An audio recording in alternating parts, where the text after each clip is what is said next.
Pernahkah kamu merasa seolah-olah usahamu tidak berarti? Kamu sudah berjalan, tapi langkahmu terasa seperti diam di tempat. Sementara orang lain tanpa melaju cepat, kamu justru sibuk mempertanyakan diri sendiri, apakah aku terlalu lambat? Apakah aku gagal? Padahal tidak semua yang belum terlihat berarti tidak ada. Banyak pertumbuhan terjadi secara diam-diam tanpa sorak-sorai, tanpa pengakuan. Jika kamu pernah merasakan itu, mungkin yang perlu dikaji ulang bukan apa yang kamu lakukan, tapi bagaimana kamu menilai dirimu sendiri. Dan kalau kamu adalah seseorang yang sedang mencari makna di tengah kebingungan, channel ini dibuat untuk kamu yang ingin mikir bareng, paham bareng. Dan jangan lupa like dan subscribe dulu video ini. Oke, makasih. Perasaan gagal seringkali bukan berasal dari kenyataan objektif, melainkan dari cara kita menafsirkan pengalaman. Ini disebut para psikolog sebagai ilusi kegagalan. Sebuah perasaan yang muncul bukan karena kita betul-betul jatuh, tetapi karena kita mengira bahwa seharusnya kita sudah jauh lebih baik. Kita hidup di zaman yang penuh perbandingan media sosial. Misalnya mengajarkan kita untuk melihat hidup sebagai perlombaan. Kita diperlihatkan cuplikan-cuplikan terbaik milik orang lain, tanpa tahu seberapa banyak kegagalan yang mereka sembunyikan di balik layar. Akhirnya kita terjebak pada satu kesimpulan, kalau mereka bisa, kenapa aku belum? Padahal yang kita bandingkan bukanlah hal yang sepadan. Kita membandingkan proses mental kita dengan hasil akhir orang lain. Lebih jauh lagi, banyak dari kita membawa pola pikir perfeksionis. Kita menempatkan standar yang sangat tinggi, namun ketika tidak mampu mencapainya, kita tidak memberi ruang untuk memaafkan diri sendiri. Setiap kekurangan terasa seperti kegagalan total. Padahal kekurangan adalah bagian alami dari proses belajar. Perfeksionisme yang tidak sehat yang disebut maladaptif membuat kita menganggap bahwa kurang sempurna sama dengan tidak layak. Kita lupa bahwa manusia bertumbuh bukan melalui pencapaian demi pencapaian, tetapi melalui kesalahan refleksi dan keberanian untuk mencoba lagi. Maka wajar jika perasaan gagal itu hadir. Namun pertanyaannya adalah, apakah perasaan itu memang mencerminkan kenyataan atau hanya bayangan yang diperbesar oleh pikiran kita sendiri?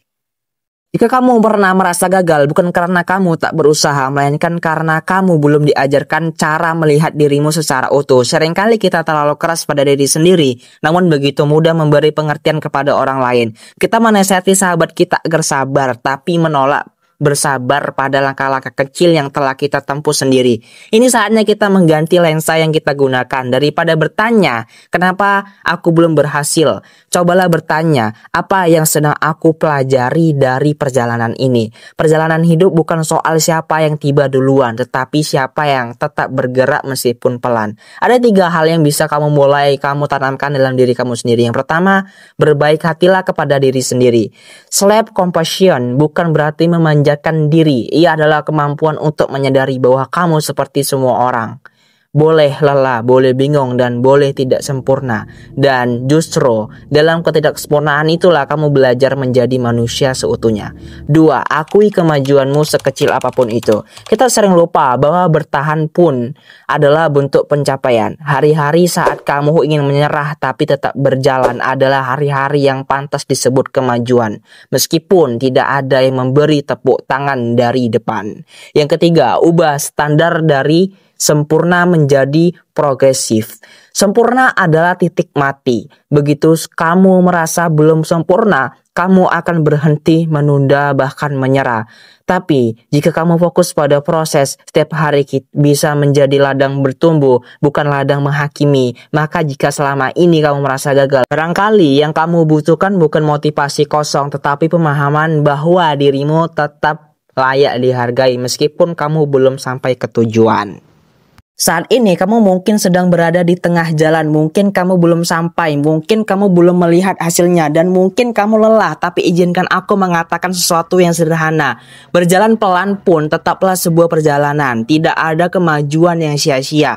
Selama kamu memilih untuk terus melangkah meski dalam diam, meski tak terlihat, mulai hari ini coba berikan ruang yang lebih luas bagi dirimu sendiri. Bukan ruang untuk menuntut, tapi ruang untuk memahami. Bukan ruang untuk menyalahkan, tapi ruang untuk memeluk luka-luka yang belum sempat sembuh. Berikut 3 hal yang bisa kamu lakukan, bukan untuk mempercepat proses, tapi untuk memperkuat pondasi pikiranmu. Yang pertama, tulislah jurnal kemajuan, bukan hanya hasil. Setiap malam, tulislah satu hal yang kamu lakukan hari ini, yang menunjukkan bahwa kamu masih bertahan, masih mencoba. Ini akan menjadi pengingat bahwa kamu tetap bergerak meski pelan. 2, sadari pola pikir kamu. Begitu kamu merasa gagal, berhenti sejenak, tanya diri kamu sendiri, apakah aku benar-benar gagal atau hanya belum memenuhi ekspektasi yang terlalu tinggi? Seringkali jawaban yang kedua. Yang ketiga, ucapkan ini kepada diri sendiri. Aku mungkin belum sampai, tapi aku sedang berjalan dan belajar, dan itu cukup untuk hari ini. Banyak orang bisa berlari, tapi tidak semua orang bisa tetap berdiri setelah jatuh. Dan jika kamu masih di sini, masih mencoba memahami hidupmu, itu sudah menunjukkan betapa kuatnya kamu tanpa harus selalu sempurna. Kalau kamu merasa isi video ini refleksi isi kepalamu, jangan ragu untuk klik subscribe dan bagikan ke orang-orang yang juga sedang berproses, karena kamu tidak sendiri dan